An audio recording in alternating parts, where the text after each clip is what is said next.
Les séries, le RC Strasbourg n'aime pas vraiment ça. Début septembre, les Alsaciens n'avaient pas réussi à mettre fin à leurs 6, et donc 7, désormais, défaites de suite contre le FC Nantes.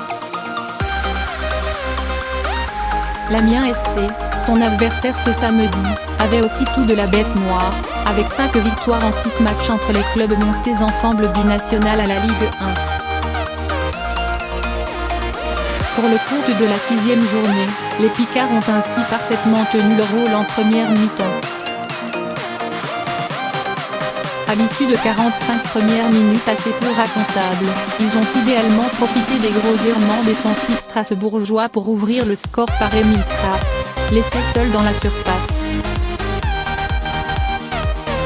Pas totalement un hold-up, mais un vrai début de bon coup. Une deuxième mi-temps endormie pour les Amiénois. Sur le chemin du coup parfait, les hommes de Christophe Felissier ont pourtant trébuché. Face au réveil alsacien après la pause, ils n'ont en fait jamais su s'adapter. Nikan Kenny Lala a égalisé sur un superbe coup franc. Nikan Benjamin Cornier puis Nuno da Costa ont aussi forcé le portier Régis Gourtenay à aller chercher le ballon au fond des cages. Lucide, l'entraîneur amiénois Christophe Felissier analyse, ce coup franc les transcende. On a senti qu'on perdait le fil de l'égalisation. C'est bizarre de voir une équipe jusqu'alors bien en place, qui défend en avançant, se dérégler dès qu'il y a ce but.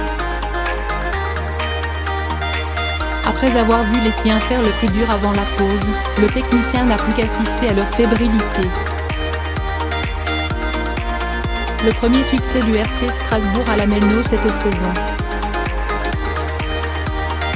Au final, le coup de la panne d'Amiens en seconde période lui vaut une nouvelle défaite, la 4e cette saison.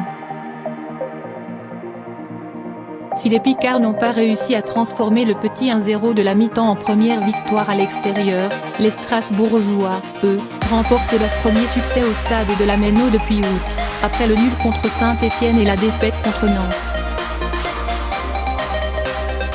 Ce n'était pas évident, mais il fallait qu'on gagne ce match, ça n'aurait pas fait bon genre de pas gagner à la maison une nouvelle fois, estime de son côté l'entraîneur strasbourgeois Thierry Loret, fier du jeu tourné vers l'avant de ses joueurs après la mi-temps.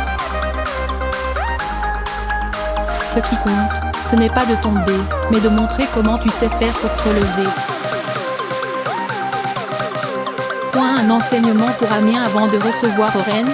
En première mi-temps, on a été bien organisé, on a eu le ballon et on a marqué juste avant la pause.